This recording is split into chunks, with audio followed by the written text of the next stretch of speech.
Being an autistic parent can be challenging and difficult. In this video, I'm showing you 3 autistic parenting hacks that you need to know that will help you and your child. Coming up.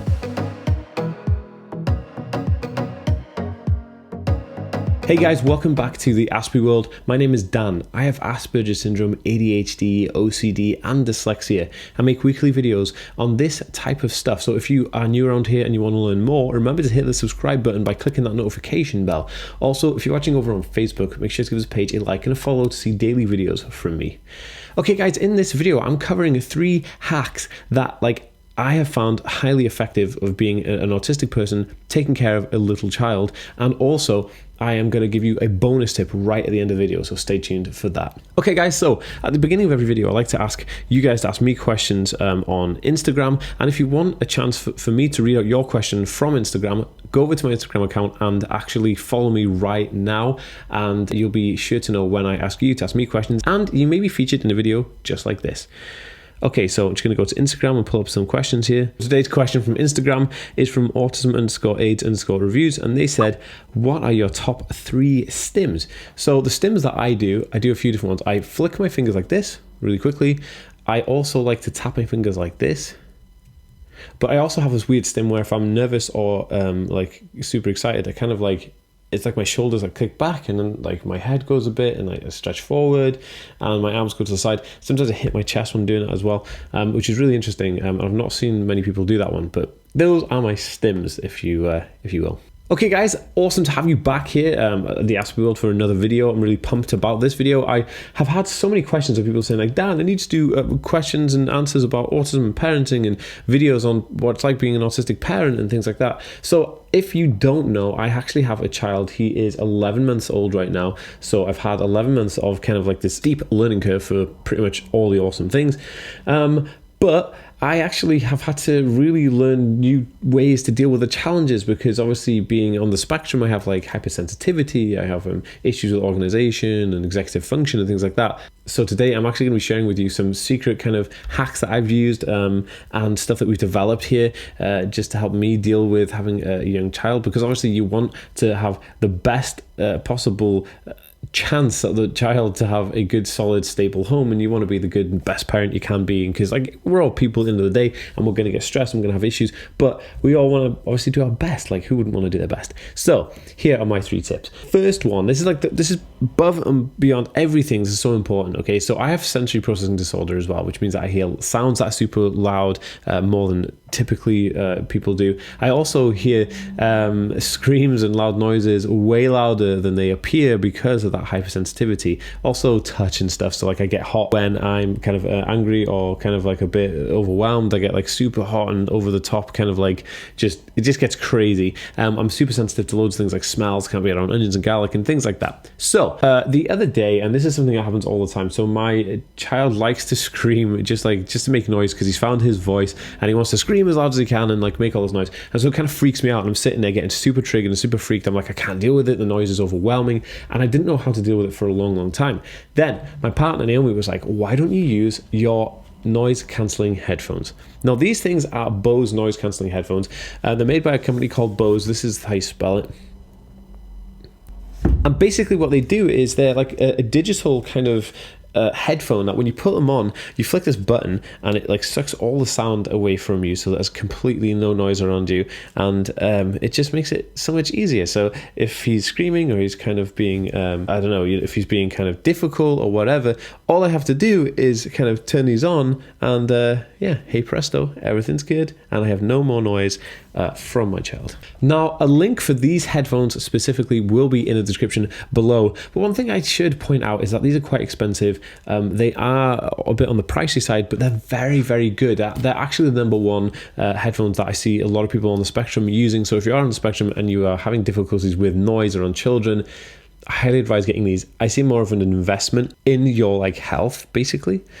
So that's how that one works. Okay, so now that we've covered kind of the sensory part of the noise, because noise is a big one, because it could be screaming, it could be toys, they could be banging stuff on the floor, there could be play dates and a friend coming over, or they'll want to watch the TV really loud, or the kids will want to put the TV on, and then maybe also want an iPad and a toy making a noise. This is super triggering. So remember, if you are having issues with that, noise cancelling headphones, or even just like noise cancellation headphones that are like the ones that people just put over like their heads when they're doing building work, anything that will block noise out will definitely work. But these ones are like legit, they're like the cream of the crop, or in the UK, as we say, they're the dog's bollocks. I have a lot of UK references in my videos because, hey, well, I'm from the UK. My next hack is gonna be preparation of stuff. Now, what on earth does this mean, Dan? You can't say preparation of stuff. I mean, that's a big open-ended question, isn't it? I mean, like, what does that even mean?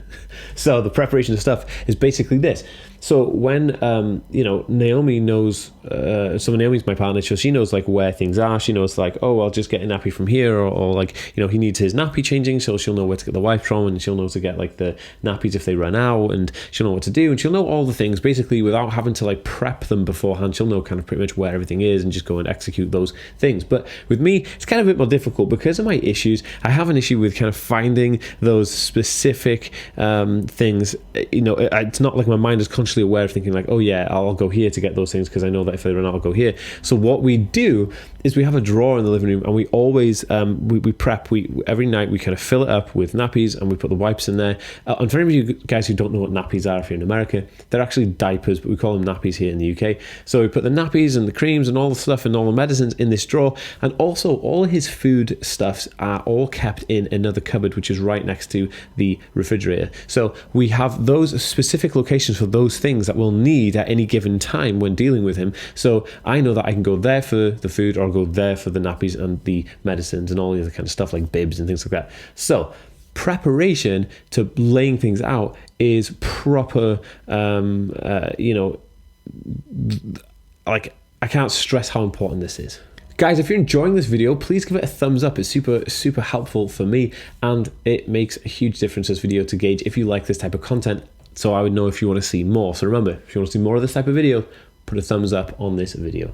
Now that we've kind of like talked a little bit more about like the preparation and things like that, there are other things that we need to do to prep, kind of like. So for me, the prep thing really helps because I don't have to worry about sourcing the materials and things like that, and worrying about like what's the process and the protocol for sourcing those items. I just know where they're stored and I can use them wherever. And then in the evening, once my child is in bed, Naomi and myself, then we go and fill up those things, which I find kind of really helpful. And I find like prepping the night before is pretty good, and we kind of get into this like routine. So it's kind of like we have this a routine that, like, once he's gone to bed, then we'll get his bottle sorted for the night, and then we'll sort out the stuff for the next day. So all that kind of stuff is super helpful, and like just preparation is key here, especially for people who are on the spectrum dealing with small children. Okay, so number 3, this one is super important.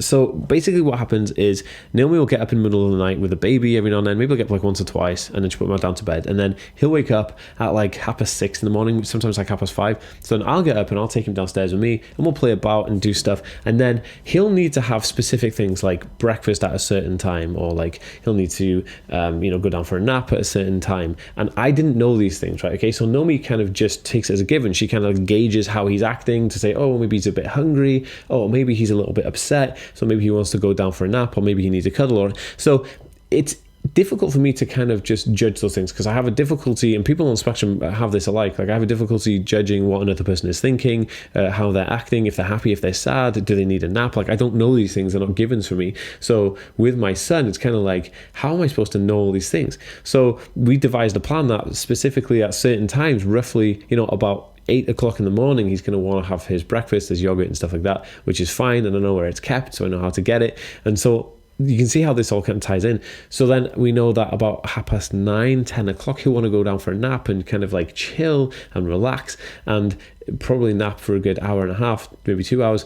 So having the time stamped, time structure, schedule laid out in that format, I now know how he's going to react at certain times, and I know what those signals are. This is highly important when dealing with infants, and I can't stress how important this is, because to me, everything needs to be planned out and scheduled and prepped and things like that. And this is why all these 3 hacks come in very handy. Okay, so I told you I was going to give you guys a bonus tip right at the end of this video, and I'm absolutely going to do that. So before I do that, I was just going to tell you guys that I'm wearing my own merch right now, the Aspie World merch, and I'm wearing my hat. This is the Aspie World hat. If you want to buy any merch and support this channel, you can do. There's a bar underneath this video where you can actually purchase this merch and wear it with pride.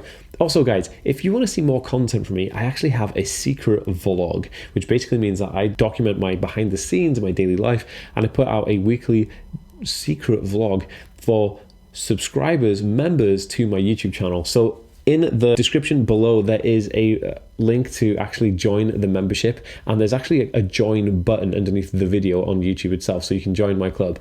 If you're having difficulty finding it, leave me a comment and I will send the link across to you. Okay guys, so I'm going to go into the bonus tip right now, which was right at the end of it. And if I've missed anything out, can you please leave me a comment with any tips and hacks that you guys use that would be helpful to somebody else, because somebody reading the comments may actually benefit from your input. Okay, so the bonus tip is this: create a support system. Now, a lot of people think like, okay, this is a given, this is like a silly one, but a lot of people forget this. Now, a support system is having somebody that you can rely on to help you in supportive nature. So like with me, I have Naomi who lives in the house with me, so she can she supports me, so she'll support me and the baby. If I have an issue with the baby, Naomi was able to support me. She'll be able to give me advice, emotional support, because having a baby first time, or even just having a baby in general, having children, is not easy. It's not a holiday by a long stretch, and it's kind of like you'll need support from somebody, emotion support, physical support, like even sometimes financial support from somebody if you need it, just to get you by. So I would say create a support team around you. Make sure you reach out to like somebody you can really trust, like a best friend, somebody you can really trust, like your parents maybe, or like your siblings, or even just like a government appointed support official, somebody who can actually help you if you need it. Because without support, we have loneliness, and with the loneliness will come kind of like some serious issues. You know, if you're isolating yourself and you're not reaching out for support, then you're not just going to feel lonely, you're also going to feel isolated, and it could just cause all kinds of crazy stuff. So we don't want that happening. So bonus tip is to get support. Guys, if you think this video can help somebody, please share it on their social media accounts, because like, if you think that this video can reach somebody and help them, that would be amazing. And this is what I'm trying to do here on this channel. So please make sure to do that. Okay guys, thank you for watching this video, and I'll see you next time. Peace.